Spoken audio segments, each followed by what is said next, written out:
जयश्री यादव, जागरण, 1 फरवरी 2022। भ्रष्टाचार का दीमक, गति 120 शब्द प्रति मिनट। प्रारंभ करें। प्रधानमंत्री नरेंद्र मोदी ने मन की बात कार्यक्रम में यह जो कहा कि भ्रष्टाचार देश को दीमक की तरह खोखला करने का काम करता है, उससे किसी के असहमत होने का कोई प्रश्न ही नहीं उठना चाहिए। यह एक कटु सच्चाई है कि भ्रष्टाचार देश की तमाम समस्याओं की जड़ है। चिंता की बात यह है कि भ्रष्टाचार पर लगाम लगाने के तमाम उपायों के बावजूद वह खत्म होने का नाम नहीं ले रहा है।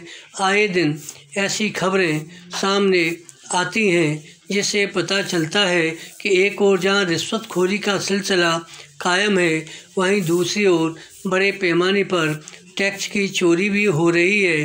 बड़े बड़े व्यापारी किस तरह से टैक्स चोरी में लिप्त हैं, इसका उदाहरण है विभिन्न एजेंसियों की ओर से की जाने वाली छापेमारी के दौरान कर चोरी के हैरान करने वाले मामलों का भंडाफोड़ होना। यह ध्यान में रखने की ज़रूरत है कि टैक्स चोरी का काम भ्रष्ट व्यापारियों और नौकरशाहों की मिलीभगत से ही हो रहा है। भ्रष्टाचार का एक बड़ा जरिया सरकारी ठेके भी बने हुए हैं। बराम इन ठेकों में कमीशन खोरी के नाम पर करोड़ों रुपए की धनराशि अवैध रूप से इधर उधर होती है। नतीजा यह है कि जो धन सरकारी कोष में जाना चाहिए और जिसका सदुपयोग देश की प्रगति में होना चाहिए, वह भ्रष्ट तत्वों की जेबों में जा रहा है और देश की उन्नति में बाधक बन रहा है। विराम पैरा। आश्चर्य की बात यह है कि नोटबंदी के बाद जो ऐसे तमाम नियम कानून बने जिनके तहत एक निश्चित मात्रा से अधिक नगद धनराशि का लेन देन नहीं हो सकता, उनका भी उल्लंघन हो रहा है। यह समझना कठिन है कि ऑनलाइन लेन देन का चलन बड़े पैमाने पर बढ़ने के बावजूद बैंकों के माध्यम से बड़ी धनराशि का लेन देन क्यों और कैसे हो रहा है।